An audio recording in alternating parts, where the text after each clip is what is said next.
go along for an hour or two, get used to it. It's on these short hops that you leave here, you both things about. Lance Percival, welcome back to Jersey, on the Channel Islands. Thank you very much. Yes, I've been here before a few times. Now, what is the reason for your visit this time? Well, it's doing a show. I'm doing a show for a big electrical company. Well, I can't mention it, so I'll just call them Panasonic. And they're having a conference here. And I'm saying that because I've done a lot of conferences here, about 10, I say, the last few years, of companies who come here, and they go to other places in Britain as well, and sometimes they take their companies abroad to other places, and they put their dealers down in this place, and they have a conference. And at the end of the conference, they have a dinner and a show. And I'm not the dinner, but just the show. And I've specialised in doing that for about 8 years now, because I discovered a few years ago that the clubs were in Britain were going to be running out of steam because people were charging fortunes to go and play there. It was in the papers today that one artist is asking £22,000 a week to work in a club. Well, the clubs can't afford that kind of money, and a lot of them gone broke. So I think I was lucky to get into the conference business. What it really means, you're doing a cabaret like anywhere else, except you're making a lot of the jokes localised to the products of the company and names of the dealers. So if you were a stranger going into this particular show, you'd wonder what the heck I was talking about half the time, mentioning people like Bob Evans, because no one outside the company knows Bob Evans, or the name I'm using, right, but you see what I mean. It's all done using local material about the company. And going back to the old days of the week that was. Hey, the old days. Do you still use satire in your act? Yes, I do. I do one or two things which are slightly satirical, and they go. Funnily enough, we all met up a few weeks ago, to do This Is Your Life, Roy Kinnear, which came out at the end of February, that's right. About once every 3 years, the whole team meet up. We all look pretty fit still. And the interesting thing is that, well, how long ago is it now? It's 18 years, since that was the week it was. And everyone's doing quite well since. I don't think anyone sort of slipped by the way. I mean, David Frost has, of course, become a super magnet, but everybody else is still doing pretty well. Mm. About 10 years ago, you had a dreadful road accident. Yeah.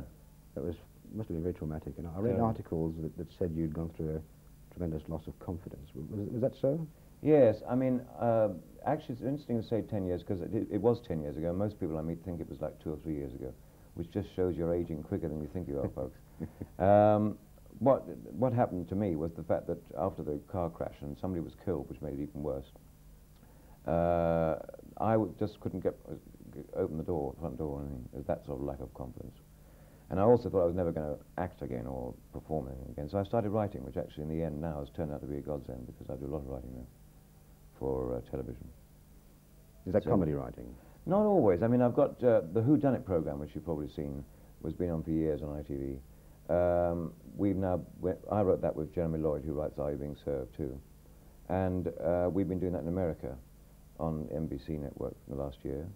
And I've got a show with Cilla Black, which I've just thought up for her, which is a game, actually. I can't tell you anything about it because somebody might be watching and nick it. We're doing that in June. And then Jack Douglas and I are doing a show about the Victoria Cross, which is completely different altogether. I mean, the medals, how they were won, who won them, dramatised versions of how guys won their Victoria Cross. It's amazing that hasn't been thought of before.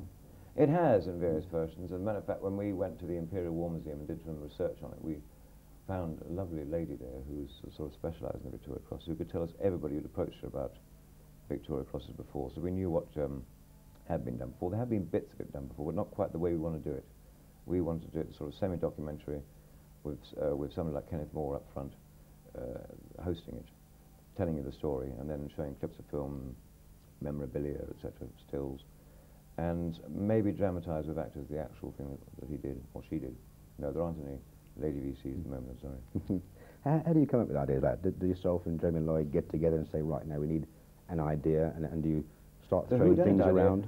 I was doing a club in Rotherham many years ago, and it was a wet Wednesday afternoon, and I went to watch a film, and in those days they used to have double features. This is going back, folks. And in between the double features, the lights came up, and I was reading a book, A Who Done It, and I got to the last chapter, and suddenly the lights went down for the next film. So I couldn't read the book, so I sort of closed it and started watching this film, this dreadful film, and so I started thinking about who'd done the murder, try to work it out, and then of course at the end of the film I rushed out, opened the book and found out I was wrong in the last chapter, which is this classical whodunit situation, when you go to sleep at night wondering if you got the murder right. So I thought, well, perhaps we can transpose that to television. So I got together with Jeremy, who was more experienced at writing than me, and that's how that started. But ideas come really, I mean, the Victoria Cross idea came simply because Jack Douglas, and I'm talking about the comedian, hey, yes, Jack Douglas, that one. who is a very straight man, of course, off camera, as most comedians are. Read a book about the Victoria Cross and was fascinated by the idea. And then we happened to meet one, a real live person who won the Victoria Cross, and that started us all thinking about television possibilities. You said then that many comedians are straight men off camera. How about yourself? Do you find it a bit of a bind for people who probably expect you to be funny, don't they, in your life? No, not really, no. I find the interesting thing about people recognising you, I mean, if you're talking about people you don't know, general public who sort of come up to you or something, I mean, obviously it's not going to affect me as it's going to affect someone like Clint Eastwood, who's going to have murders wherever he steps out of a hotel because everyone knows him. But the interesting thing about big cities is that in London, people see so many sort of show business faces, I think, that they don't bother to look. They just say, oh, they think, oh, that was David Niven, and they walk on. They don't turn. But when you're out in the countryside somewhere, in the middle of Dorset, everyone stops you in the middle of the street. It's quite amazing. If we jump forward, say, 100 years, and what would the humorist make of our times right now with the Olympic boycott and all that's going on in the world? What do you think a humorist will say about our times? I'm sure attitudes of humour will change completely in 100 years' time.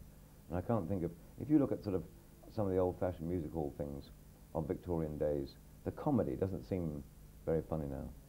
The funny sketches that they wrote, you know, in 1890s or something. Have you ever sort of considered how humour started?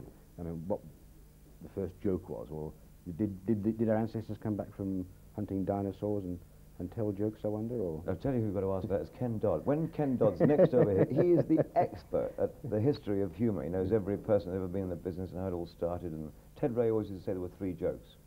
There's the reverse gag, and I've forgotten what the other 2 were. The reverse gag meaning the opposite of what you expect to happen at the end. You expect me to say 2, and I say 1. That's what makes it funny. I mean, there are 3 standard jokes, apparently. I'll tell you a quick one.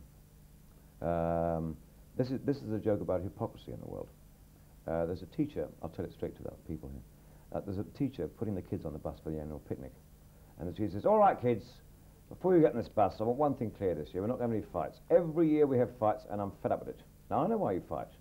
Just because some of you are black in colour of skin and some of you are white in colour of skin, there's no need for you to fight each other, because you're all the same underneath. So forget this black and white business. From now on, you are all green. Is that clear? And the kids go, yes, sir, we're all green, all green. He says, right, now we're going on the picnic, and you're going to all get on the bus. And I want the dark green ones in the back and the light green ones in the front. That's hypocrisy.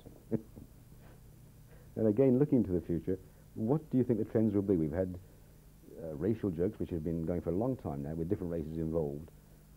That must go one of these days. What do you think will be perhaps just one trend in humour? I'm not sure. I would have thought that racial jokes will continue because of the fact that there's a difference between people, and therefore people tend to make jokes about it. I don't think that racial jokes do as much harm as everybody thinks they do. I honestly think that if you can laugh at something, you never take it too seriously. I'm not suggesting you should go around making nasty jokes about Pakistani people all the time, but I'm just saying that in one sense, jokes about race is not always healthy, but it's never necessarily unhealthy. It's better than actually saying, I hate that guy because he's something else. And you're laughing at him, at least you've got a different attitude. Getting very heavy, this stuff, you know. But I think that would continue to an extent. I mean, the jokes will be made about French people and Americans and whatever, still. I would have thought, I'm not sure what targets. It's just a question of, I was at a do the other day where all the jokes were about silicon chips, which I suppose is the latest thing to be able to make jokes about. As things come into the world, they'll change. Changes the humour. A lot of outer space jokes. What happens next 50 years? When we're around, Bob, as a crotchety old man, 20 years' time, I'll answer that question for you properly. Lance Percival, thank you very much indeed. Thank you very much. Thank you. Thank you.